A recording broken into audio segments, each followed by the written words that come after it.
எல்லாருக்கும் வணக்கம். இந்த பதிவில் எதை பற்றி பார்க்க போறோம்னா, அதாவதுங்க தளபதி விஜய் அவர்கள் மீது கடுமையான விமர்சனங்கள் வைக்கக்கூடிய திமுகவோட ஆதரவாளர்களாக இருக்கட்டும், இல்லைன்னா அதிமுகவோட ஆதரவாளர்களாக இருக்கட்டும், அதுவும் இல்லைன்னா பொதுமக்கள்ல யாரா கூட இருக்கட்டும், இவங்க எல்லாமே சில பேர் விஜய் அவர்களை வெத்தலை பாக்கு வச்சு அழைச்சாங்களா, 8 கோடி மக்கள் நீங்க அரசியல் கட்சி ஆரம்பிச்சு மக்களுக்கு நல்லது பண்ண வாங்க அப்படின்னு சொல்லிட்டு வெத்தலை பாக்கு வச்சு அழைச்சாங்களா அப்படின்னு சொல்லிட்டுலாம் கேவலமான கருத்துக்களை பதிவு பண்றீங்க. நான் என்ன சொல்றேன்னா, ஒரே ஒரு கேள்வி கேட்கிறேன். அந்த கேள்விக்கு உங்களால முடிஞ்சா நீங்க பதில் சொல்லுங்க. அதாவது நான் பொதுவான கேள்வி தான் கேட்கிறேன். மக்களே, திமுக அதிமுக இரு கட்சிகளுமே தேர்தல் நேரத்தில் ஒரு முக்கியமான ஒரு வாக்குறுதியை கொடுக்குறாங்க. காலங்காலமாக அதை நடந்துட்டு இருக்குது. என்ன வாக்குறுதினா, நாங்கள் ஆட்சிக்கு வந்தால் மதுக்கடைகளை மூடிடுவோம், படிப்படியாக குறைப்புங்கிறாங்க, அதுக்கப்புறமா நிரந்தரமாக மூடிடுவோங்கிறாங்க. மக்களே, நீங்க சொல்லுங்க, இதுவரைக்கும் ஆண்ட கட்சியும் ஆளுங்கட்சியும் எவ்வளவு மதுக்கடைகளை மூடினாங்க, நிரந்தரமா மூடிட்டாங்களா? அவங்க அப்போ கொடுத்த வாக்குறுதி எங்க போச்சு? மக்களை நல்லா கேட்டுங்க. 2021 தீபாவளியிலிருந்து 2 நாள்ல 438 கோடி அரசுக்கு வருமானம் வந்திருக்குது.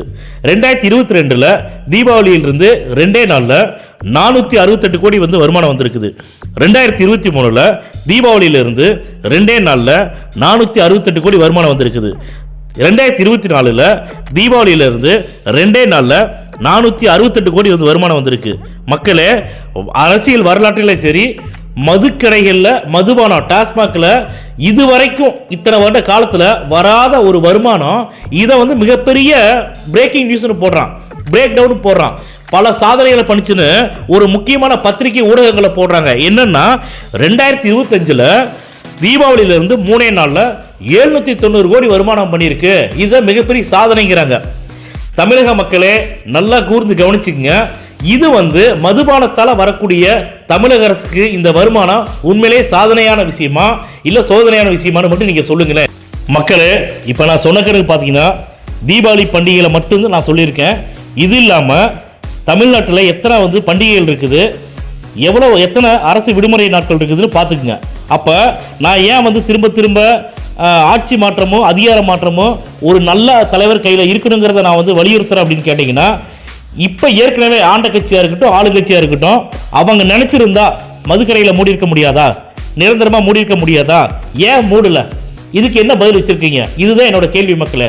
அதனால தான் நான் என்ன சொல்கிறேன்னா, 2026 தமிழக மக்களுடைய பேராதரவோடு நமக்கு நல்லது பண்ணக்கூடிய, உங்களுக்கு நல்லது பண்ணக்கூடிய தளபதி விஜய் அவர்களை முதலமைச்சராக்கணுங்கிறது என்னுடைய பணிவான வேண்டுகோளா நான் வைக்கிற மக்களே.